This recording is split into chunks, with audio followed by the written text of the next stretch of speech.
To the ferry vlog channel.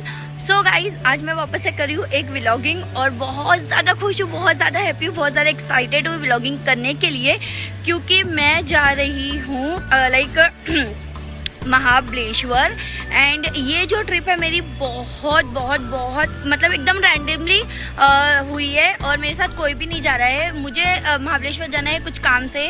मेरी जो sisters है उनके बच्चे पढ़ते हैं महाबलेश्वर के बोर्डिंग में, एंड वो वहाँ से सब लोग कल जा रहे हैं अजमेर शरीफ। मेरा भी टिकट था बट मैं नहीं जा रही हूँ क्योंकि मतलब ऐसा हो गया है कि 3-4 दिन बाद मेरा बर्थडे है और मैंने यहाँ पे भी थोड़ा प्लानिंग वगैरह की थी। ये दोनों ट्रिप इतनी रैंडमली हुई है कि मेरा वहाँ जाना पॉसिबल नहीं हो पा रहा है। इसके लिए मेरी सिस्टर ने कहा कि अच्छा ठीक है, अगर तू यहाँ पर है तो एक काम कर दे, तो मुझे जाना है। तो मैं ऐसा है कि बस आज मुझे बैठना है, जाना है, उसे बोर्डिंग में ड्रॉप करना है एंड कुछ हार्स मुझे वेटिंग करना है। बिकॉज ऐसा है ना कि जो रिटर्न की बस है तो वो बहुत टाइम थोड़ा सा डिले है, तो मुझे कुछ हार्स वहाँ पे वेट करके एंड वापस से निकल। तो मुझे जाना है मेरे बच्चे को। एक्चुअली 2 बच्चे ऑलरेडी बोर्डिंग पहुंच चुके हैं। जिसको मैं लेके जा रही हूँ उसका नाम है शहबाज, टोटो हम लोग प्यार से बोलते हैं। तो मुझे उसे ड्रॉप करने जाना है क्योंकि उसकी पढ़ाई का बहुत ज़्यादा नुकसान हो के मुंबई आना है। तो ये सोलो जर्नी बहुत एक्साइटमेंट होने वाली है, बहुत मज़ेदार होने वाली है। सोचा आपके साथ भी शेयर करूँ महाबलेश्वर का, क्योंकि इस वक्त जाना बहुत सही है क्योंकि बारिश का मौसम है और बहुत मज़ा आने वाली है। सबसे पहले चलते हैं बच्चे को पिकअप करने के लिए। वो अपने फुप्पू के घर पे है, वहाँ से उसको उठाते हैं, कुछ शॉपिंग्स वगैरह करते हैं और निकलने के टाइम आपसे मिलते हैं। हे गाइस, सो फाइनली हम लोग निकल चुके हैं महाबलेश्वर के लिए और यहाँ पे इतनी छोटी सी लाइट है उसमें मैं कवर कर रही हूँ। तो यहाँ पे मैं हूँ, यहाँ टोटो हाय। तो बस टोटो और मैं निकल चुके हैं और ये स्लीपर कोच है। ये देख लो, ये कुछ इस तरीके से है। ये हमारा कैबिन है और ये जो है सामने एक ऐसा स्लीपर है बट ये किसी और का है। सिंगल पर्सन आते हैं तो उसमें ट्रैवल कर सकते हैं। बाकी हम लोग हैं और अभी हम लोग नाइट इंजॉय करते हुए जा रहे हैं टोटो में। और शहजाद भी आया था हमारे साथ, एक और छोटा वाला, बट वो होल्ड नहीं किया क्योंकि उसको मम्मा के साथ जाना था तो वो निकल गया। तो बस देखते हैं हम लोग की जर्नी कैसी जाती है। सो फाइनली हम लोग आधा रास्ता पहुंच चुके हैं और मैं वीडियोस नहीं ले पा रही थी बिकॉज़ मैं इतना ज़्यादा बिजी थी। बच्चे भी लेना था मुझे, बहुत ज़्यादा शॉपिंग भी करना था, बहुत सारी पैकिंग भी करनी थी। इस वजह से मैं कुछ क्लिप्स नहीं ले पा रही थी। एंड यहाँ पर हम लोग एक छोटे से स्टोर में मतलब फूड कोर्ट में रुके हुए हैं। हमारी बस रुकी हुई है तो जहाँ पर हम इंजॉय करने वाले कुछ नाश्ता, क्योंकि हमने डिनर नहीं किया हुआ था। तो यहाँ पर मैंने ये उडुपी टू मुंबई करके फूड कोर्ट है, हम लोग ने ले लिए by the way masala dosa, पूड़ी भाजी। बहुत अच्छी होटल थी एंड बहुत मज़ा आया, मतलब स्नैक्स एंजॉय करके।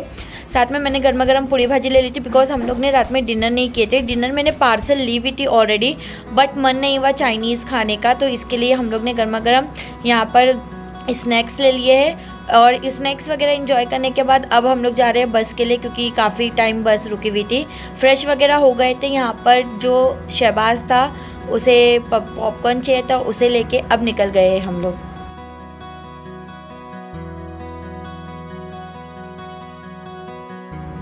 फाइनली 7-8 घंटा ट्रैवलिंग करने के बाद मैं महाबलेश्वर पहुंच गई हूँ क्योंकि बीच में हमारी बस ख़राब हो गई थी और इतना ज़्यादा ट्रैवलिंग हो गई आज मेरी। तो सबसे पहले यहाँ पर मैं आ गई हूँ ब्रेकफास्ट के लिए।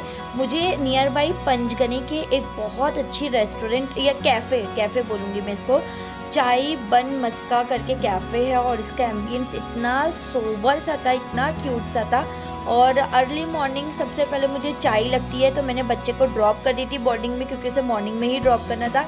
सामान वगैरह देने के बाद मेरे पास कुछ हार्स थे तो मैंने सोचा पंचगनी फूड टूर आपको एक दे देती हूँ।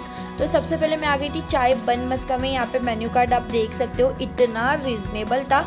मुझे फर्स्ट टाइम ऐसा फील हुआ कि जो पंचगनी है वो इतना रीज़नेबल भी हो सकता है। एम्बियंस तो बहुत अच्छा था, बहुत ही मज़ेदार था। बाकी चाय बन मस्का देख लो, यहाँ पर मैंने ले ली थी चाय और ये है बन मस्का पाव।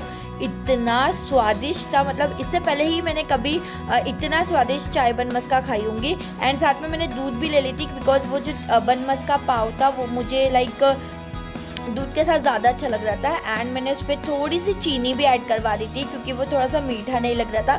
एंड चाय मुझे बस ऐसे ही खाली पीनी थी। तो यहाँ पर बनमस्क का चाय इंजॉय करने के बाद मैं आगे निकल गई थी कुछ ढूंढते हुए फूड्स। यहाँ पे मुझे एक बहुत प्यारी सी मस्जिद दिखी थी, बस उसी लाइन में मैं थोड़ा सा आगे आ गई थी तो मुझे एक छोटा सा स्टॉल दिखा जहाँ से इतनी ज़बरदस्त खुशबू आ रही थी वड़ा पाव बनने की, गर्मा गर्म। और अगर बारिश के मौसम में गर्मा गर्म वड़ा पाव मिल जाए तो बात ही कुछ अलग है। तो बस अंकल इतने गर्मा गर्म भजिया और वड़ा पाव निकाले थे तो मैंने सोचा आपको इसका तो रिव्यू देना बनता है। ये जो वड़ा पाव है वो मुझे एक 10 रुपये का पड़ा। हाँ, महाबलेश्वर और पंचगनी में मैंने इतना सस्ता नहीं देखी। 20 रुपये की मुझे भजिया प्लेट दिखी और गर्मा गर्म वड़ा पाव, मतलब मैंने 2-3 वड़ा पाव तो खा ली क्योंकि बनमस्क का चाय मेरे इधर उधर कोने में चली गई थी। तो बस ये सब इंजॉय करने के बाद निकल गई मैं वापस से मार्केट में, क्योंकि मेरी बस आने अभी भी कुछ हार्स थे तो मैं कहीं मतलब रुक नहीं सकती थी। बारिश का मौसम इतना था, कहीं बैठने वगैरह की जगह नहीं थी एंड मेरे पास इतना टाइम भी नहीं था कि मैं कहीं और जा सकती हूँ। तो मार्केट में मैंने सोचा घर वालों के लिए करते हैं थोड़ी सी शॉपिंग, अब यहाँ पर आए तो कुछ तो ले जाना बनता है। तो मैंने मम्मा के लिए यहाँ से ले ली गर्मा गर्म चने, क्योंकि ये जो पंचगनी का एकदम फेवरेट था और इनके पास इतनी सारी चने सेंग की वैरायटी थी। मैंने इससे पहले तो इतने सारी वैरायटी के चने सेंग नहीं देखी एंड मैंने टेस्ट भी किया था, मुझे काफ़ी अच्छा लगा एंड बट मैं बहुत कन्फ्यूज़ थी कि क्या लूँ।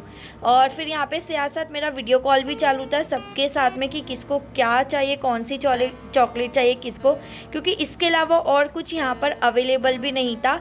बहुत सारी शॉपें बंद थी। बारिश में आप आ रहे हो तो एक बात का ज़रूर ध्यान रखना, आधी से ज़्यादा शॉपें जो होती है वो क्लोज़ होती है बिकॉज़ बारिश के मौसम में ज़्यादा जो शॉप्स होती है वो ओपन नहीं होती है।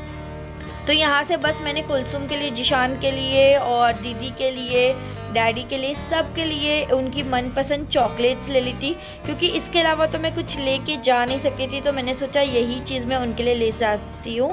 बाकी ये देख लो, मैं नियर बाई पंचगनी के मार्केट के घूम रही थी और इतना मस्त क्लाइमेट हुआ था, मुझे इतनी ज़्यादा ज़बरदस्त ठंडी लग रही थी कि मैं क्या बताऊँ। बहुत बहुत बहुत अच्छा क्लाइमेट था, बहुत ज़्यादा मज़ा आ गई। मुझे लगा नहीं था कि मैं 1 डे ट्रिप इतनी अच्छी इंजॉय करूँगी। एंड अगेन यहाँ पर मुझे चिक्की खाना इतना ज़्यादा पसंद है, तो मैं एक शॉप में ऐसे रैंडमली जा रही थी तो मैंने देखा वहाँ पे इतनी सारे फ्लेवर्स की चिक्की रखी हुई थी। तो मैंने सोचा कि कुछ चिक्कियाँ अपने लिए ले लेती हूँ, परचेज़ कर लेती हूँ जो मुझे अच्छी लगेगी। तो यहाँ पर इतनी सारी किस्म की थी, गुलकंद एंड काफ़ी वैरायटीज़ मुझे दिखी। तो मैं बहुत ज़्यादा कंफ्यूज हो गई थी, इतनी सारी चीज़ें देख के इतना मज़ा आ रहा था। मतलब मैं फ़र्स्ट टाइम इतना, मतलब पंचगनी में इतने फूड्स देख रही थी। इससे पहले भी मैं पंचगनी आई हूँ बट मैंने कभी इतना फूड्स को इतना गौर से नहीं देखा। बट आज मेरे पास टाइम काफ़ी था एंड मैंने काफ़ी इंजॉय करी। फूड्स के बारे में बहुत सारी नॉलेज भी मिली मुझे कि पंचगनी का जो फेवरेट फूड्स होता है, स्नैक्स होता है, वो क्या होता है। बाकी अगर मैं कहीं पर भी जाऊँ, लोनावला जाऊँ, महाबलेश्वर जाऊँ, माथेरान जाऊँ, मैं कहीं भी जाऊँ, मैगी खाना कंपलसरी है। तो बस एक रैंडमली प्लेस पे आ गई थी मैं, बब्बन स्नैक्स करके था, वहाँ पर मैंने अपने लिए बनवा ली थी सबसे पहले cheese Maggi, vegetable cheese Maggi. इसका प्राइस है 100 रुपीज़। तो ये नॉर्मली चीज़ मेल्ट नहीं हुई थी, इसके लिए मुझे इतनी ज़्यादा खास नहीं लग रही थी। मैंने 1-2 बाइट खाई बट ये नॉर्मली थी, अगर ये चीज़ मेल्ट हो गई होती तो काफ़ी अच्छी लगती। एंड उसके बाद मैंने एक अपने लिए स्पाइसी वाली मैगी बना ली, बट आंटी ने कुछ ज़्यादा ही स्पाइसी कर लिए थे, इतनी ज़्यादा रेड चिली इसमें ऐड कर दिए थे और इसका प्राइस 80 रुपीज़ था, जो मुझे बिल्कुल अच्छी नहीं लगी। तो मैंने दोनों मैगी में से सिर्फ एक मैगी थोड़ी सी खाई एंड दोनों वेस्ट हो गई। तो मैगी बनवा रहे हो तो ध्यान रखें एंड 1 डे ट्रिप मेरी काफ़ी अच्छी गई। वाह।